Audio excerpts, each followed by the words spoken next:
Salut à tous, on se retrouve pour l'épisode 3534 du Zap Image. On commence aujourd'hui en ce mardi 6 janvier avec des anniversaires et on peut voir par exemple que Bafodé Diakité, défenseur central de l'équipe de Bournemouth, il fête aujourd'hui ses 25 ans, ce joueur qui est arrivé l'été dernier pour remplacer Zarbani, lui qui est parti au PSG.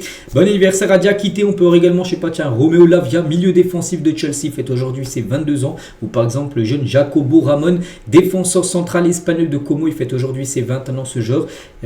Pourrait retourner au Real Madrid l'été prochain avec Nico Paz aussi, joueur de Como, qui pourrait lui aussi retourner du côté du Real. Donc bon anniversaire à tous ces joueurs. On continue, on va parler maintenant de ce qui s'est passé hier soir.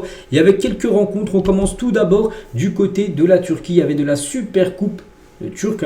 Tout d'abord, la première demi-finale, c'est entre le Galatasaray et je crois que c'est Trabzonspor, l'autre équipe. Bon bref, le Galatasaray s'est imposé 4-1 avec un but par exemple de Icardi. Et du coup, qualification du Galatasaray pour la finale de la Super Coupe de Turquie. Ils affronteront soit le Fenerbahçe, soit Samsunspor.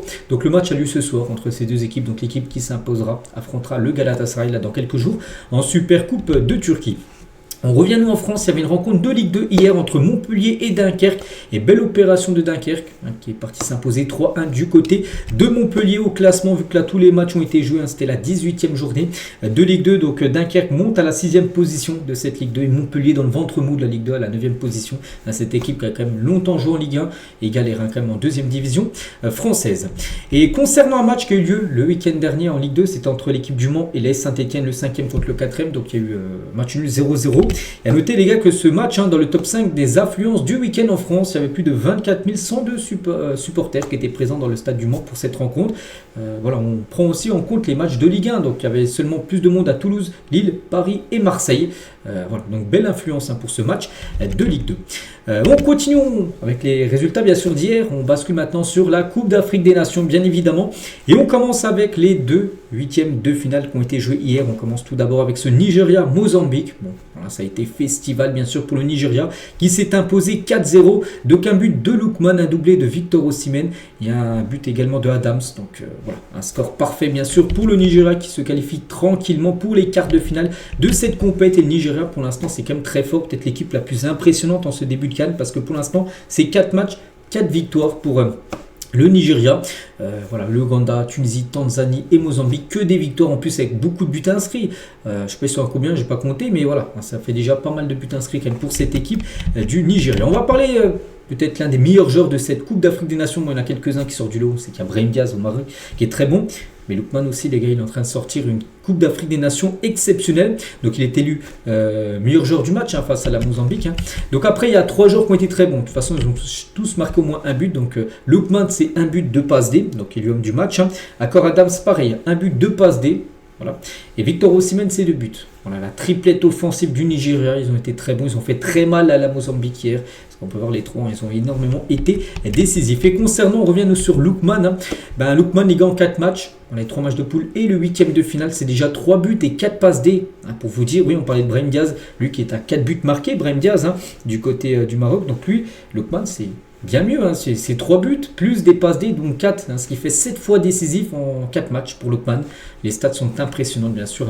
Pour le joueur de l'Atalanta Bergame, c'est pour l'instant le joueur le plus décisif, tout simplement, de la CAN. Son cumul but plus passe D. Mais à noter que Victor Osimhen, qui a également marqué hier, a mis comme une soufflante à Lookman malgré la qualif du Nigeria. Je ne sais pas trop ce qui s'est passé entre les deux. Il y avait un désaccord. Pourtant, le Nigeria venait de s'imposer 4-0. Et à la fin du match, les deux ont été en train d'être filmés. Et Victor Osimhen envoie une soufflante, envoie Lookman. Je ne sais pas ce qui s'est passé entre les deux. Voilà. On pense que c'est pas très grave parce que il y a quand même une victoire 4-0 de leur nation qui se qualifie du coup pour le tour suivant et du coup pour le Nigeria. Donc ils affronteront soit l'Algérie, soit la RDC au tour suivant. Donc on connaîtra l'adversaire tout à l'heure parce que c'est ce 8e de finale aura lieu tout à l'heure à 17h. A noter que le Nigeria soit contre l'Algérie, soit contre la RDC, le match aura lieu samedi à Marrakech. On continue avec l'autre rencontre hier du côté de la CAN, c'est entre l'Égypte et le Bénin. Donc ça s'est fini sur une victoire 3-1 de l'Égypte, mais après prolongation. Donc Atia a été buteur au bout de 70 minutes de jeu, il y avait 1-0 pour l'Égypte. Il se dirigeait vers une victoire 1-0, une qualification, mais non, Dossou égalisait à la 83e minute du match. Du coup, pas de but dans les 90 minutes de jeu. Du coup, prolongation. Donc Ibrahim, buteur, but du 2 à la 97e et Mohamed Salah à la 120e, plus 4 minutes de temps additionnel.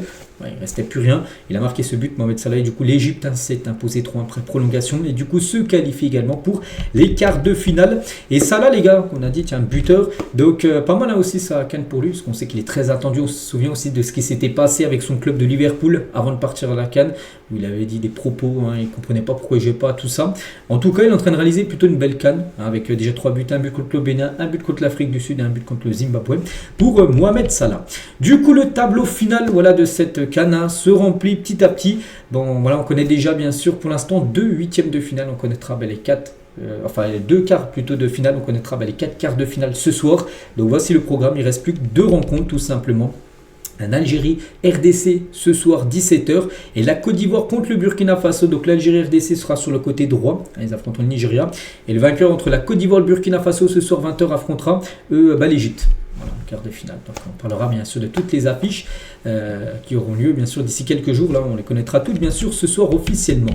Concernant ce gros match Algérie-RDC, c'est qu'aujourd'hui il y a 2 grosses rencontres. La Côte d'Ivoire, tenant du titre, la Côte d'Ivoire qui joue contre le Burkina Faso, belle équipe. Et l'Algérie-RDC, c'est 2 nations aussi. C'est vrai que là c'est compliqué de donner des pronostics parce que ça peut aller dans tous les sens concernant ces matchs. Et concernant cette rencontre Algérie-RDC, donc Cédric Bakambu qui devrait être titulaire avec la RDC ce soir, et cet après-midi à 17h. J'espère qu'on pourra offrir la qualification à notre peuple donc tout à l'heure. Et Sébastien de Sabré, donc le sélectionneur de la RDC, on sait qu'on a les armes pour pouvoir passer ce tour contre l'Algérie, à condition qu'on fasse un grand match. Voilà, parce que maintenant, là, tu rentres dans les choses sérieuses. Maintenant, tu affrontes des très grosses équipes. Et là, maintenant, ça va peut-être se jouer sur des détails. Il faudra faire le moins d'erreurs ce soir pour passer, bien sûr, un nouveau tour pour cette CAN. Du côté de l'Algérie, Ismaël Benasser est en conférence de presse. Il a parlé de Riyad Mahrez, qui est le capitaine. Il a dit Riyad, c'est le capitaine, bien sûr. Et il se doit de montrer l'exemple à tout le monde et il le fait. Il est très impliqué et ça lui tient à cœur de faire quelque chose dans cette compétition qui est la CAN. Sur le terrain comme en dehors, il montre l'exemple à toute l'équipe. Je suis très heureux de côtoyer un joueur et un homme comme lui. J'espère qu'il continuera d'aider l'équipe comme il le fait si bien. Voilà le beau message de Benasser sur Riyad Mahrez. Avant bien sûr ce match tout à l'heure. Rien à voir avec les matchs du jour, mais plutôt un supporter cette fois-ci marocain. On sait que le Maroc a obtenu sa qualification, bien sûr 1-0 face à la Tanzanie. Mais bon, beaucoup de supporters les gars qui n'aiment pas trop le jeu proposé par le Maroc. Donc on a le Deschamps marocain, on est dégueulasse, on est nul. Donc voilà, Samir, un supporter marocain, fracasse totalement Regragui, donc le sélectionneur marocain. Il a dit on ne peut pas jouer au foot, c'est une catastrophe, on est honteux, l'arbitrage est honteux de A à Z. La Tanzanie, qu'ils ont affronté en 8, enfin 8e de finale, donc doit finir à 9. Il y a pénalty à la fin. Il dit oui, ils doivent prendre 2 rouges, mais il y a un pénalty sur la poussette du joueur, on a parlé hier, le joueur marocain là sur le joueur de la Tanzanie. Ça a beaucoup fait parler. Pour moi, il y a totalement pénalty. Voilà, le bras est totalement. C'est pas un épaule contre épaule, les gars. Non, c'est un bras. Poussette dans le dos, c'est péno. Bon, ça sorte bien. Mais c'est vrai que la Tanzanie a pu prendre 2 rouges dans le match. Il dit que les arbitres ne sont pas bons pendant cette CAN. Donc depuis le début de la CAN, on est là parce qu'on est à la maison, qu'on a des individualités et que Brahim Diaz est là. Mais sinon, on est bidon. Si on joue comme ça contre le Cameroun, un futur adversaire bien sûr du Maroc, sera vendredi. On va en prendre 4. Ça fait 4 ans qu'il travaille et qu'il fait n'importe quoi. J'en ai marre de Regragui. Puis lui dit en gros c'est un peu le Deschamps marocain parce qu'on sait qu'en France, il y a beaucoup qui critiquent Deschamps par rapport à la façon de jouer de l'équipe de France, tout ça. Donc voilà. Bon, après on verra, voilà, parce qu'ils sont à domicile. Bon, ils affrontent le Cameroun, là sera peut-être le premier très gros test quand même pour le Maroc. Il ne faudra pas se louper, parce que c'est vrai qu'une élimination quart de finale, les gars, Regragui, on pense que ça sera fini. Pour lui, il pourrait être licencié dans la foulée. Voilà ce qu'il y a à dire sur la CAN, on en reparlera bien évidemment demain, vu qu'il y a 2 matchs du jour. Au programme également aujourd'hui, il y a des championnats qui se jouent, les gars. Tout d'abord en première ligue. En première ligue, j'ai l'impression qu'il y a des matchs tous les 2 jours, il y a un match. Donc là, il y a une journée qui s'est finie. Il y avait déjà une journée de paix, plein milieu de semaine dernière. Et là, c'est la même chose. Donc aujourd'hui, mardi, West Ham Nottingham. Donc demain, il y a une grosse journée, par exemple. J'ai pu voir, Manchester United, qu'on va parler pas mal après. Il se déplace à Burnley. Donc il y a beaucoup de matchs, au moins 7-8 matchs de pelle demain. Donc ça commence tout d'abord ce soir avec ce West Ham Nottingham. Il y a également des matchs de Serie A aujourd'hui. Pise, Como, Lecce, AS Roma, Sassuolo, Juventus. Il y a également encore des matchs de Serie A demain. Donc voilà, une journée de Première Ligue et de Serie A en plein milieu de semaine. En parlant de la Première Ligue et Manchester, comme je dis, on va parler de cette équipe parce qu'on a tout appris ça hier. J'ai peu le temps parce que quand j'ai fini ma vidéo, je l'ai publié hier, et bien ça a été annoncé officiellement concernant Amorim, les gars, c'est fini. Donc on va en parler aujourd'hui, même si ça date d'hier, les gars. Manchester United vire Ruben Amorim, c'est officiel. Regardez, un communiqué officiel tout simplement de la part de Manchester United pour dire que c'est fini Ruben Amorim. Donc le Portugais de 40 ans est informé de la décision par ses dirigeants et quitte le club après 14 mois. Il est arrivé en novembre 2024, en arrivant du Sporting où il avait fait 12 matchs, 12 victoires, on se souvient, il est arrivé un peu en héros, en sauveur. Bon, ça n'a jamais pris, on va dire, la mayonnaise avec Manchester United. Donc Darren Fletcher devrait assurer l'intérim. Donc demain, ça devrait être Fletcher, cet ancien joueur de Manchester et peut-être coach, je ne sais pas, il était coach de l'équipe B, j'en sais rien, mais ce sera lui. Pour l'instant, l'entraîneur de Manchester United avant de nommer un autre entraîneur. Donc voilà, pour revenir tout d'abord sur Ruben Amorim. Donc déjà une petite photo de lui, souriante avec sa femme, aperçu en ville après son licenciement. Bon, après, voilà, on apprend quand même. Il n'est pas très surpris. Voilà, pour lui, il s'y attendait par rapport aux performances, bien sûr. C'est qu'on se demandait comment il faisait pour être encore entraîneur de Manchester. Après tout, ce bilan quand même très moyen quand même pour lui, les gars. Donc son bilan à la tête des Red Devils, c'est vrai que il y en a beaucoup auraient été déjà licenciés bien avant. Donc 63 matchs, toutes compétitions confondues, 25 victoires, mais 23 défaites. Il y a seulement 2 victoires de plus que les défaites. Pour un club comme Manchester United, c'est pas possible. Manchester United, les gars, voilà, partout dans le monde, c'est peut-être le club le plus suivi en Angleterre. C'est vraiment une énorme équipe, bien sûr. Et faire 23 défaites pour 25 victoires, c'est une catastrophe, bien sûr. On rajoute également 15 matchs nuls. Donc voilà, 122 buts marqués pour 114 concédés. Voilà. Beaucoup d'entraîneurs auraient fait peut-être beaucoup mieux que ce qu'il a pu faire, bien sûr, du côté. Il avait un système en place qu'il n'a jamais voulu changer, tout simplement. Il a beaucoup critiqué son système. Lui, il a dit, j'ai fait ça au Sporting, ça marchait, il n'y avait pas de souci. Manchester, c'est pas les mêmes joueurs, c'est pas le même niveau aussi de championnat, entre le championnat portugais et le championnat de Première Ligue. Il a voulu refaire ce même système. Ça n'a jamais matché, on va dire. Et voilà, les stats sont honteuses, oui, pour un entraîneur quand même de Manchester. Si on compare juste avec Enzo Maresca qui a quitté, lui c'est lui qui a démissionné de Chelsea il y a quelques jours. Regardez, par exemple, lui c'était 92 matchs, Maresca, mais le bilan est bien meilleur, les gars, 55 victoires pour 21 défaites. Alors que lui, c'est pratiquement pareil, à 25-23, là on passe 55 à 21 défaites pour Maresca. Donc voilà, c'est vrai qu'Amorim a totalement floppé. Et c'est vrai que Ruben Amorim, c'est pas le seul à avoir floppé comme à Manchester ces dernières années, il y en a pas mal. Il était comme le 10e entraîneur de Manchester United depuis le départ de Sir Alex Ferguson en 2013. Ferguson à l'époque, l'entraîneur écossais, c'était quasiment, je sais pas, il restait 15-20 ans à la tête de Manchester. Ils avaient leur entraîneur, ils finissaient soit premier, deuxième ou troisième de pelle, ils finissaient jamais derrière la troisième place. Voilà, ils gagnaient des Ligues des Champions, tout ça. Et depuis, c'est mission impossible de retrouver un entraîneur du niveau de Ferguson. Regardez, tous les entraîneurs qu'on suivi, pratiquement tous, ont floppé. Et Mathis de Ligt, donc un défenseur de Manchester, n'a jamais eu le même coach 2 saisons d'affilée, c'est fou. Avec le licenciement de Ruben Amorim, le néerlandais change encore d'entraîneur, mais pas qu'à Manchester. Même à l'Ajax à l'époque, en 2016-2017, il a Peter Bosz, ensuite il a été remplacé par Ketzer, ensuite Erik ten Hag à la Juve, il a eu Sarri, Pirlo, Allegri. Au Bayern, quand il est parti, il a eu Nagelsmann, Thomas Tuchel, et à Manchester, il a eu Erik ten Hag, Amorim et Darren Fletcher actuellement.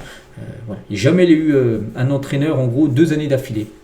Voilà, parce qu'à chaque fois, ces entraîneurs se faisaient virer.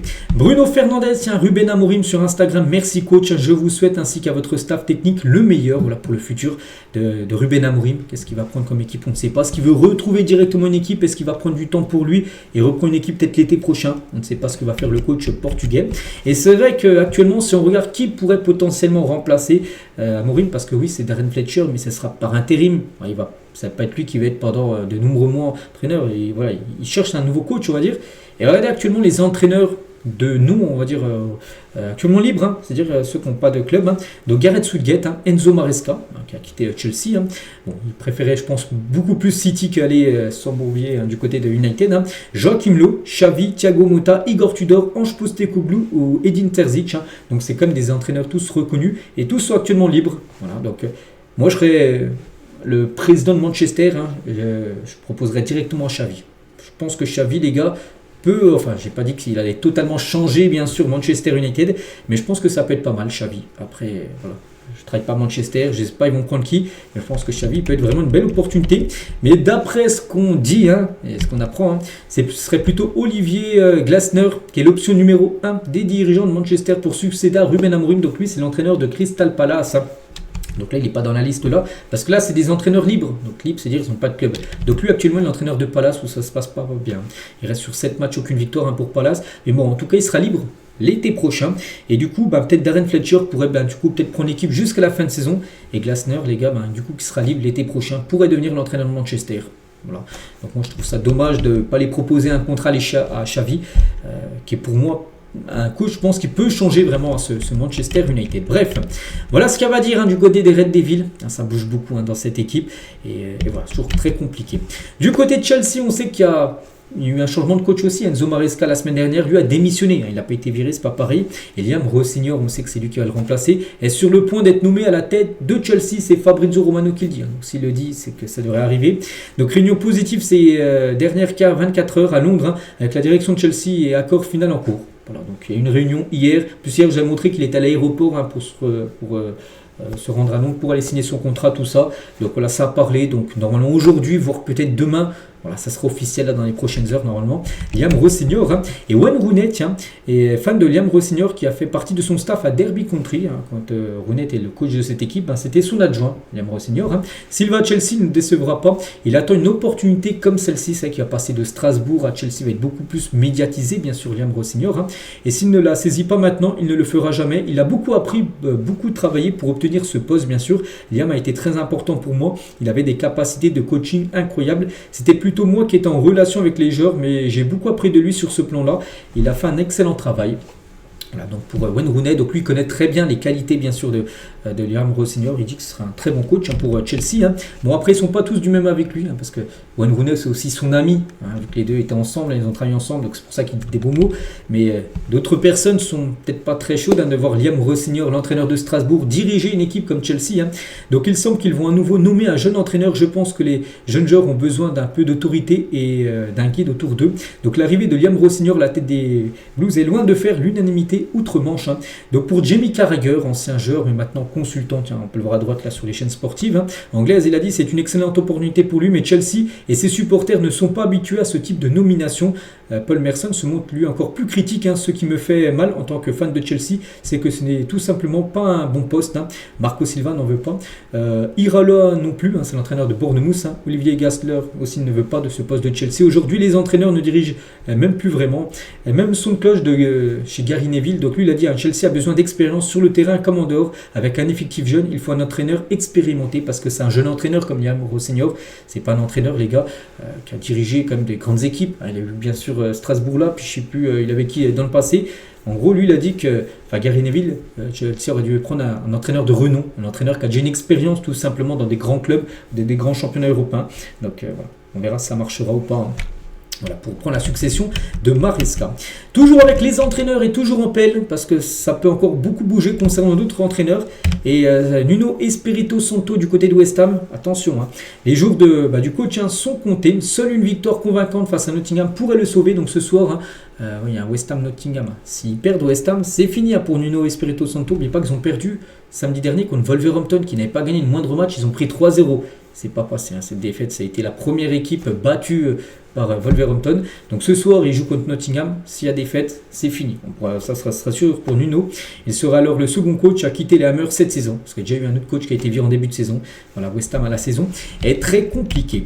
Un autre coach aussi, il est Pampel, mais lui aussi c'est fini. C'est Wilfried Nancy. Voilà, première expérience ratée en Europe pour Wilfried Nancy. Déjà viré du Celtic. Il est arrivé il y a 8 matchs. 8 matchs, il est arrivé en provenance des États-Unis, il a fait du bon taf. Mais là, c'est pas le même. Donc là, c'était au Celtic. Donc 8 matchs, 2 victoires, 6 défaites. On l'a déjà licencié alors qu'il est arrivé il y a un mois et demi. C'est fini. Donc nouveau coach qui va débarquer du côté du Celtic Glasgow. D'autres infos, on va parler cette fois-ci de Vardiol et défenseur bien sûr de Manchester City. Gros coup dur. Pourquoi? Parce qu'il souffre d'une fracture du tibia et sera absent entre 4 et 5 mois. Donc 4 et 5 mois. Là, on est janvier. 4 et 5 mois, les gars, c'est quasiment fin de saison pour lui. Donc saison quasiment terminée pour le défenseur croate. On lui souhaite tout d'abord un très bon rétablissement. Et du coup, City va aller chercher un nouveau défenseur sur ce mercato, vu qu'ils n'ont plus Vardiol pour jusqu'à la fin de saison. Et du coup, il cible Marc Guéhi, les gars, qui est sur la tablette de Manchester City dès cet hiver pour combler, on va dire, l'absence, bien sûr, de Vardiol. Donc, Liverpool et le Bayern Munich sont également très à l'affût pour le joueur libre l'été prochain. Mais il pourrait partir là, et Palace recevrait de l'argent, bien sûr. C'est bien le vendre 6 mois avant la fin de son contrat. Un transfert officiel, les gars. Donc lui, c'est Tati Castellanos. Je me souviens un jour, il avait marqué un triplé ou un quadruplé contre le Real ou le Barça. Je me souviens plus c'était contre quelle équipe, mais un coup, il avait marqué. Je me souviens très bien ce jour-là. Bon, bref, il quitte la Lazio, parce que maintenant il est à la Lazio, et rejoint West Ham. Voilà. Donc, montant du transfert, 29 millions d'euros qu'a déboursé ce joueur. Je crois que c'était contre le Real. Donc, Castellanos, donc, qui débarque du côté de la première ligue à West Ham en plus, qui a besoin de gagner. On a parlé d'avant le coach là, qui est sur la sellette. Transfert, les gars, qui est quasiment fait. On savait que Cancelo avait des chances de quitter, bien sûr, son club d'Al Hilal. Et Fabrizio Romano dit son slogan Here we go, tout s'est accéléré ces dernières heures. Il a eu le choix entre le Barça et l'Inter. Lui, de base, les gars, il préférait le Barça. Donc, c'était l'Inter qui était plutôt intéressé. Le Barça, du coup, a fait un mouvement de mercato. Ils ont dit oui, on est intéressé. Et du coup, tout s'est accéléré. Le joueur a mis directement de côté l'Inter Milan pour négocier seulement avec le FC Barcelone. Il va rejoindre les Blaugrana en prêt payant. Donc voilà, pendant 4 millions, le Barça va payer pour l'avoir jusqu'à la fin de saison. Donc ça a un défenseur droit, donc il va ramener de la concurrence à Jules Koundé. Voilà, here we go. Donc ça peut être officiel aujourd'hui, voire demain. Ça va être la première signature officielle du Barça sur ce mercato hivernal 2026. Voilà, un joueur qui a déjà joué au Barça, bien sûr, dans le passé, bien évidemment, Cancelo. Et il connaît très bien ce club. Toujours avec le FC Barcelone, donc on a parlé d'un défenseur droit avec Cancelo, mais un défenseur gauche aussi. Le Barça s'intéresse au jeune Carlos Romero, ce joueur de l'Espagnol Barcelone qui a fait un très gros match contre le Barça samedi dernier lors du derby. Et sa performance, les gars, de Carlos Romero a impressionné le FC Barcelone, valorisé à 45 millions d'euros, donc le latéral gauche, prêté par Villarreal à l'Espagnol et sous contrat jusqu'en 2029 et le Barça. Voilà, a vraiment été très surpris de ce tout jeune joueur, les gars. Et voilà, le Barça aussi pourrait penser à ce joueur peut-être l'été prochain pour amener de la concurrence cette fois-ci de l'autre côté. Alejandro Balde, un défenseur gauche du FC Barcelone. Et toujours tiens avec cette équipe Blaugrana, tiens on revient les gars, c'était il y a 8 ans jour pour jour, c'était un 6 janvier. Et Philippe Coutinho signé au Barça, les gars. Le Barça a envoyé 145 millions d'euros sur le joueur de Liverpool. Ça a été l'un des plus gros flops de l'histoire du football. Même du côté du Barça, je pense au plus gros flop du FC Barcelone, ça a été lui par rapport au prix payé et au rendement près du joueur. Donc voilà, c'était il y a 8 ans jour pour jour. Ensuite, il a même gagné la Ligue des Champions c'était avec le Bayern face au Barça, où il a mis un 8-2. Il était dans cette équipe, bien sûr, Coutinho. Donc en tout cas, il n'aura jamais réussi à s'imposer. Du côté du FC Barcelone, il y a 8 ans, les gars, ça a énormément fait parler, cet énorme transfert. Toujours avec le Barça cette fois-ci par rapport à un joueur qui va quitter le club, c'est Ter Stegen. On sait que le gardien a besoin de jouer s'il veut jouer avec l'Allemagne à la Coupe du Monde. Mais il pourrait baisser son salaire pour rejoindre l'équipe de Girona, c'est quasiment fait. Le Portu-Allemand aurait déjà échangé avec Michel. Michel, c'est l'entraîneur de Girona, donc voilà, ça devrait se faire là dans les prochains jours. Concernant le Bayern Munich, ils veulent prolonger Harry Kane jusqu'en 2028, voire même 2029. En cas de départ, le club bavarois surveille déjà le marché pour un éventuel remplacement. Voilà, donc concernant Harry Kane, l'objectif pour l'instant, c'est de prolonger l'attaquant anglais. Toujours du côté du Bayern, on va parler aussi de Dayot Upamecano. D'après Christopher Froome, donc c'est le directeur sportif du club allemand, n'oubliez pas qu'Upamecano est libre en fin de saison. Il a dit voilà, qu'il est très proche de prolonger. Upamecano, ça sera un contrat très important pour lui pour les 3 ou 4 prochaines années. Donc voilà, lui en fin de contrat en 2026 pourrait prolonger peut-être jusqu'en 2029, voire même jusqu'en 2030 son contrat du côté du Bayern, avec, on pense, une belle augmentation de salaire pour le défenseur français. Toujours avec le Bayern Munich, on revient les gars sur ce qu'a pu dire Lennart Karl, je ne sais pas si vous avez suivi un peu ce qu'il a dit. Il est en interview, bon, il a dit comme une dinguerie. Oui, le Bayern c'est un très grand club bien sûr, mais moi mon rêve c'est de jouer au Real Madrid. Voilà, donc ça passe pas trop, bien sûr, dire ces propos-là, on va dire, quand tu joues dans un grand club comme le Bayern. Bon, Lothar Matthäus, il a dit, je trouve que la déclaration de Lennart Karl tout à fait normale. Elle montre qu'il est ambitieux et qu'il a confiance en lui. Moi aussi, j'aurais aimé jouer pour le Real Madrid, mais l'Inter Milan ne voulait pas me laisser partir. J'avais aussi des rêves, voilà.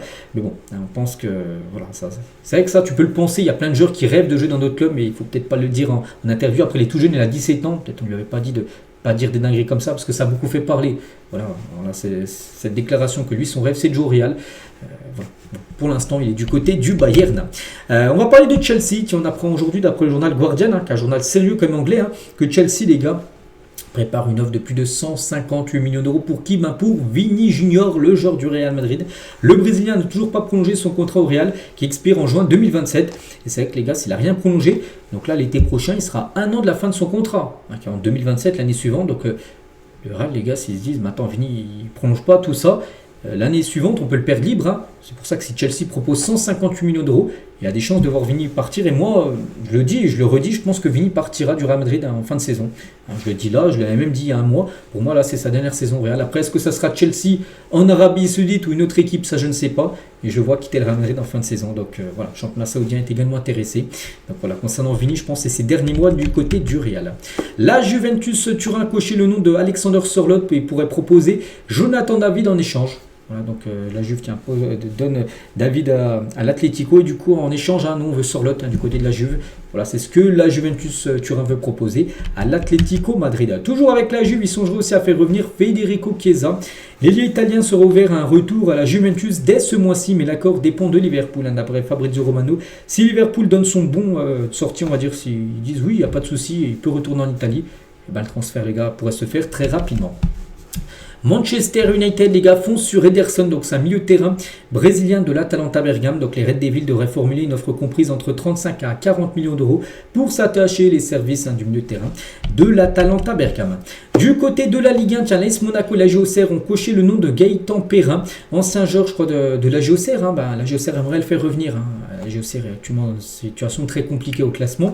Et bien, ils aimeraient le faire venir. Donc lui, il est parti l'été dernier à Krasnodar, dans le championnat russe. Donc les deux clubs franciliens ont pris des informations sous le genre sous contrat avec le club russe de Krasnodar jusqu'en juin 2028. Des nouvelles également de Jonathan Klaus qui est en fin de contrat, en fin de saison avec Nice. On apprend d'après Nice Matin, les gars, qui prolonge son contrat avec l'OGC Nice. En fin de contrat en juin prochain, le latéral droit prolongé pour 2 années supplémentaires du côté du club niçois.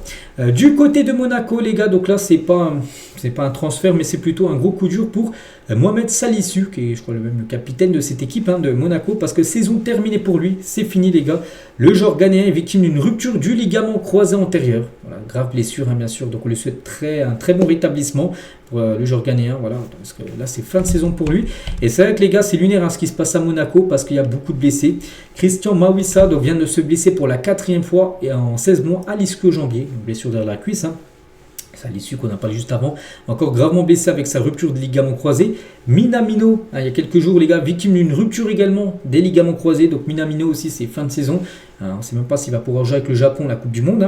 Ansu Fati et Paul Pogba, toujours blessés. C'est vrai que les deux sont jamais prêts à jouer. Ardreki, donc le gardien finlandais de Monaco, touché au ligament latéral du genou pour la 2e fois. Et Pogonuni n'est pas non plus aidé. C'est terrible, avec beaucoup de joueurs blessés du côté de Monaco. En plus, Monaco, on a parlé hier, sur les 7 derniers matchs de Ligue 1, il y a 6 défaites. Voilà, c'est critique actuellement la situation de cette équipe. On continue, on va parler de Sofiane Bouffal, voilà, qui avait joué en Ligue 1 à l'époque, bien sûr. Donc officiel, il quitte librement l'Union Saint-Gilloise. Ils se sont mis d'accord, l'Union Saint-Gilloise et lui, pour résilier son contrat. Le Marocain se retrouve donc libre de s'engager avec le club de son choix. Donc il peut s'engager aujourd'hui, demain, il peut même s'engager avec son nouveau club en mars prochain. Mais voilà, il peut signer où il veut, le joueur marocain. On va parler cette fois-ci de l'Olympique de Marseille. N'oubliez pas qu'après-demain, Trophée des champions entre Marseille et le PSG, ça sera au Koweït, cette rencontre. Et officiel, le groupe de l'OM pour le Trophée des champions face au PSG. Donc il a appelé tout le monde en gros. 28 joueurs sont convoqués. Bon, je n'ai pas tous les cités, mais voilà, tous les joueurs appelés bien sûr pour ce Trophée des champions. Et à noter que Marseille, les gars, qui va affronter à Paris après-demain, n'est pas au mieux, enfin surtout sur le dernier match. Ils ont perdu 2-0 face à Nantes, c'était dimanche après-midi. Et l'OM a concédé donc dimanche sa première défaite au Vélodrome en Ligue 1 depuis le 8 mars dernier. C'était face à Nantes, ça a été une forteresse imprenable, le Vélodrome. Depuis mars dernier, ils n'avaient pas perdu le moindre match. De mars jusqu'à janvier, où ils ont perdu à 2-0, soit la fin d'une série de 10 victoires et 2 matchs nuls pour cette équipe de Marseille qui a totalement floppé. Ça, ils ont fait. J'ai un peu regardé le match, ils ont été vraiment totalement à l'ouest lors de cette rencontre. Et De Zerbi est apparu agaçant en conférence de presse après la défaite de l'OM face à Nantes. Il a dit: on a mérité de perdre sans énergie, tu ne gagnes pas. On a mal commencé, déjà 11 contre 11, sans énergie, sans la vigueur nécessaire pour jouer en Ligue 1. Si tu ne mets pas la bonne intensité, tu perds contre tout le monde. Si on joue avec aussi peu d'énergie et d'envie, on mérite ce qui nous arrive du coach jusqu'aux joueurs. Personne ne mérite plus que la 3e place. Le problème, ce n'était pas le système, mais l'énergie, en gros, que les joueurs étaient pas dedans, tout simplement. Il manquait de la force à tout le monde, et moi aussi, je dois comprendre pourquoi. Même à 14 contre 11, on aurait perdu. Le foot, c'est l'énergie, la volonté, l'intensité, et Marseille n'en a pas mis alors que Nantes, eux en ont mis. Nantes est venu jouer un match de football, alors que Marseille était peut-être resté sur ses acquis. On se souvient le dernier match qu'ils avaient joué, l'année dernière, c'était une victoire 6-0 à Bourg-en-Bresse en Coupe de France. Mais là, voilà, ça a été la Ligue 1. Ils se sont fait punir. Et toujours avec Marseille, on va parler d'un joueur, Robinho Vaz, qui pourrait quitter Marseille. Les gars, et l'OM réclame entre 25 à 30 millions d'euros pour céder Robinho Vaz. dès cet hiver. Et surtout l'OM a voulu le prolonger les gars, le joueur. Ils étaient prêts à multiplier son salaire par 6 les gars. L'OM a proposé de multiplier par 6 le salaire du joueur. Donc actuellement on touche 10 000 euros par mois. C'est vrai que c'est quand même un petit salaire. Bon, pour un footballeur, oui, pour nous c'est énorme, mais pour un footballeur de Ligue 1, 10 000 euros c'est pas énorme. Donc ils étaient prêts à lui donner 60 000 euros par mois pour prolonger. Il a dit non, moi je veux beaucoup plus. Voilà, lui était prêt, il voulait par 10, par 20, voilà, son salaire augmenter. Donc Marseille a dit non, donc du coup Marseille va le vendre. Aston Villa et l'Eintracht Francfort ont manifesté leur intérêt sans discussion concrète pour l'instant. Voilà, pour le joueur Robinho Vaz, parce que sinon il quittera le club libre. Je crois qu'il est en fin de contrat en fin de saison et Marseille du coup pourra le perdre librement. On continue toujours avec Marseille, mais le PSG qui va affronter Marseille après-demain. Et Vitinha lance les hostilités avant le trophée des champions. Chaque trophée qu'on a devant nous, on a envie d'aller le manger. Il faut gagner le plus de trophées possible, c'est important. Plus c'est Marseille, donc il y aura encore plus d'enjeux. Il faut toujours se remettre en question. On sait qu'il y a des choses à améliorer. Il faut travailler très dur pour atteindre nos objectifs et gagner un maximum de trophées. Voilà ce qu'a pu dire Vitinha. C'est en zone mixte après la victoire contre le Paris FC. Quand on lui a posé la question bien sûr du match contre Marseille, donc il est surmotivé. Et la même chose pour Doué. Prévient l'OM, donc il faut gagner le plus de trophées. Chaque trophée qu'on a devant nous, on a envie d'aller le manger comme vous dites, parce que vous dites que rassasié. C'est important, en plus c'est Marseille, donc ça va être un match encore avec plus d'enjeux. Il faudra gagner cette rencontre. Donc voilà ce qu'a pu dire Doué et Vitinha. Et à noter que le PSG, les gars, qui avait fait un pack pour ses supporters à 800 € pour aller suivre le match au Koweït, et le PSG annule en gros ce déplacement des supporters au Koweït pour le trophée des champions contre l'OM, en gros faute de candidats. Parce qu'en gros il y en a plein, 800 €. Et ils avaient fait aussi un pack à Paris pour la finale de la Coupe intercontinentale contre le Flamengo, c'était 200 €. Voilà, 200 €, c'est pas 800. Là, ils ont proposé 800 €, transport aller-retour, les transports sur place au Koweït, les repas à bord, une place pour assister à la rencontre. C'est beaucoup trop cher, bien sûr.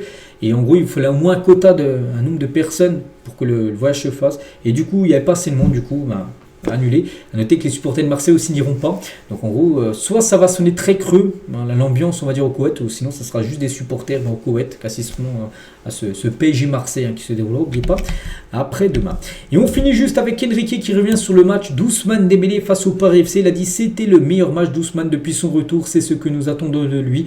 C'est que Dembélé, il a peu joué comme depuis le début de saison, mais c'est vrai qu'il a fait plutôt une belle partie lors du match contre le Paris FC. C'était dimanche soir, donc voilà les gars ce qu'il y avait à dire aujourd'hui. J'espère que ça vous a plu. On se retrouve nous demain bien sûr. Demain pas mal de choses à dire. Il y a des matchs ce soir. Demain il y a aussi une grosse journée à parler de Première Ligue ou même de Serie A. Donc voilà. Allez, nous on se retrouve demain et moi je vous souhaite une très bonne journée.